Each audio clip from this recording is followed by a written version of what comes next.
Hello, everyone. My name is Sarah Falion. I'm a dietitian, nutritionist, and welcome to the San Ildefonso Nutrition Health Education Program. It's great to be here. I'm really honored to be part of this program, this health education program. I want to give a few shout outs for all those people that help make this program possible and your commitment to health and education. To Governor Makino and the Council, Troy Campbell, Dine Enciso, Martha Cook, Marie Campos, Lenny Pena, and of course, Raylene Martinez, who really kind of helps keep the program all together. Also to anybody else who's been active with the Special Diabetes Program for Indians. And especially I'd like to thank all of you for participating, for taking some time out of your day to beam in and to look at how you can improve your health and through diet, through nutrition. So, it's summertime and, the COVID restrictions have lessened. More people are getting vaccinated and people are interested in traveling, and maybe you and your family are looking at taking a vacation. And so today's class, we're going to look at some ways that you can eat healthy on the road and still enjoy your vacation. So just to give you an outline of the program of what we'll be talking about today, I'm a big proponent of preparation. I think preparation in life helps us, and we don't always know what the outcomes are going to be, but if we're prepared, we can oftentimes make better choices. We'll look at some healthy, specific ideas for healthy snacks and little mini meals while you're traveling. We'll cover some guidelines, which we've covered before, and many of those apply to travel. And then, of course, how to include physical activity. This is really key for good health. And then we'll have a quick summary. So a lot of people will say, why would I want to eat well on vacation? I want to eat whatever I want. And I have friends and also clients who've made this comment to me. And I would just encourage you to consider, trying some healthier practices while you travel, because it will help you in terms of if you have to watch your blood sugars, if you're eating less sugar, carby foods, it will help you control your sugars. If you're eating less salty foods, a lot of your fast foods, you'll have hopefully better blood pressure readings and hopefully avoid weight gain. And if you are already adopting some nutrition practices, it'll help you maintain what you've already accomplished. You don't want to necessarily just throw that all away while you're on vacation. So you can feel good about yourself, like this young girl here. I'm a big advocate of planning, like I mentioned, and this includes not just the nuts and bolts of your trip, but making mental preparation. And some of this may involve making a decision. You might make a decision that this is how I'm going to try to eat over vacation. And these are some of the things that I'm going to do that will support that goal. And you may not do it perfectly, no, none of us do, but I think making that conscious decision, that intention, will really help you. And then certainly making a list of the foods that you want to eat. So this may involve deciding that you're going to limit fast food. If you bring more of your own foods, you can avoid some of those foods that are high in salt, fat, and sugar. Those are some of the three main food items that contribute to overweight, high blood pressure, diabetes. And so if you can get a better handle on these three areas, that will definitely help you. And a simple thing that you can do is to bring water on your trip. I always have my water bottle with me, and to drink that instead of soda and all the other hundreds of high sugar beverages that are on the market today. many of which advertise themselves as healthy. I also would suggest, if you can, store your water in a stainless steel or glass container.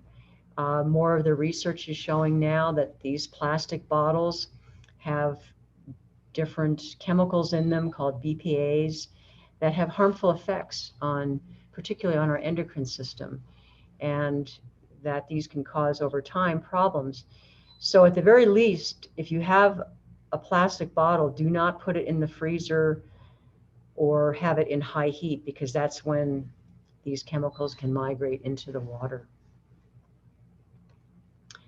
So make your list, check it twice. This is a wonderful array of foods that you can choose from. And so also in the planning process, you're going to shop, and then you're going to prepare the foods and, pack them up into containers. It's important for food safety to keep cold food cold. I've taken a lot of road trips and found that, storing it in a cooler is fine and safe. Just refresh as needed with ice. So now we're going to look at 3 food items that are categories of foods, protein, carbohydrate, and fat, and how you can bring those with you, and some suggested ideas that will travel well. Protein is the first category, and some things you might consider would be yogurt, the plain yogurt, or yogurts that have low sugar, less than 20 grams. Another item would be hard-boiled eggs. They're easy to travel, easy to make up ahead of time. Again, these items you would want refrigerated or in your cooler. Homemade beef jerky is a great snack, and probably a lot of you know how to make that, and you can make it with less salt, still have some seasoning, but less salt. And then I've included on this slide something called edamame, which you may be familiar with. It is a soy product, and it is great because it has a balance of nutrients. It's carbohydrates, fat, protein, and not excessive amounts, but it is a good source of protein, and also a great source of fiber.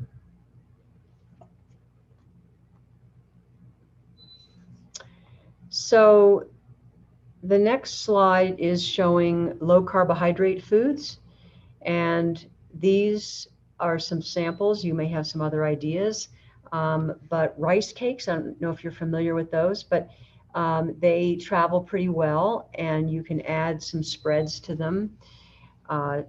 Vegetables, are easy to chop up and to put into little bags: carrots, celery, cucumber, maybe some snap peas. Fruits travel very well. You can slice them up to make it easier to eat while you're traveling. Hummus is another low carbohydrate food, and that's a spread. It's a bean spread. And then there's something called kashi cereal that you may be familiar with. Many of these cereals are heart healthy, and they're higher in protein, but it's mostly a carbohydrate. And that you could eat as in place of a granola. It's not going to have the high calories of granola, but it will be crunchy experience with a grain. And then, if you are diabetic, you would want to watch the portion size on that. So measure that out. That would be a half a cup.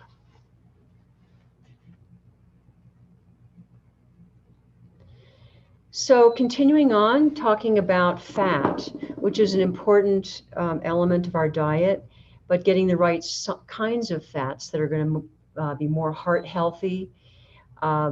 Things like almond butter, peanut butter. You want to look at the labels, though. We've discussed this previously. You want to avoid hydrogenated fats or trans fats. Those are very harmful for the heart in particular. But these would travel well. You could add them to your vegetables or to the rice cakes. You could also include things like cream cheese or string cheese. There's a lot of lovely nuts in this picture, walnuts, almonds, cashews, pistachios, sunflower seeds, pumpkin seeds. These also in small amounts, a handful is a serving size, can really be a nice snack. Another food that I think many of you would enjoy would be avocado slices. And that has also, again, some healthy fats. Something you might consider as you're traveling is to take a break from your driving, and maybe you can go to a park or something like that, eat outdoors, get some fresh air, and then after eating, maybe go for a walk 5 to 10 minutes before you get back into the car.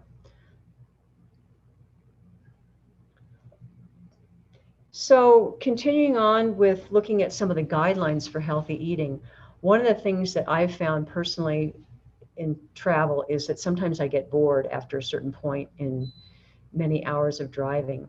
You want to avoid what we call mindless eating. And this is where you're not really paying attention to your eating. You're sort of focused on other things. And this first note here is to unplug while you eat. And public health has done a lot of research in this area where they've associated screen time with mindless eating and overeating and weight gain. So if you're eating, eat and enjoy that, and then you can pick up your device after you're eating. Another pointer is to eat snacks from a small container where you've measured it out rather than directly eating out of the bag. That will lessen how much you overeat. Another thought is to not bring what we call trigger foods. Trigger foods are foods that you really love, that you tend to overeat, that once you have a little bit, you want more. We all have these kinds of foods, and I would recommend that you not bring those on the trip.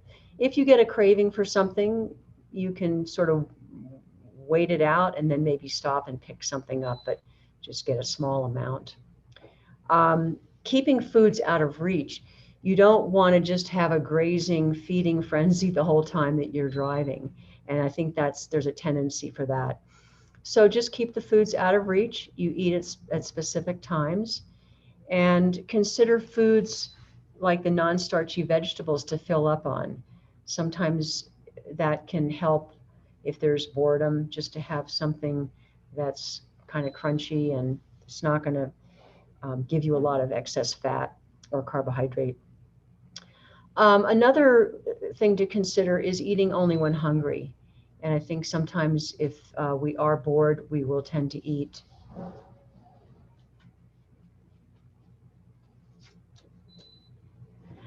This slide is great. I think it shows a way that we can eat smaller portions.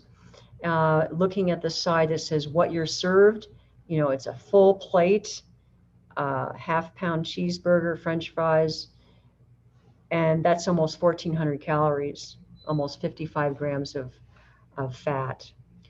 And if you cut that in half, you can still enjoy some of those tastes and flavors that you may like, but you're having less than 700 calories and about 30 grams of fat. So smaller portions make a difference. They really do.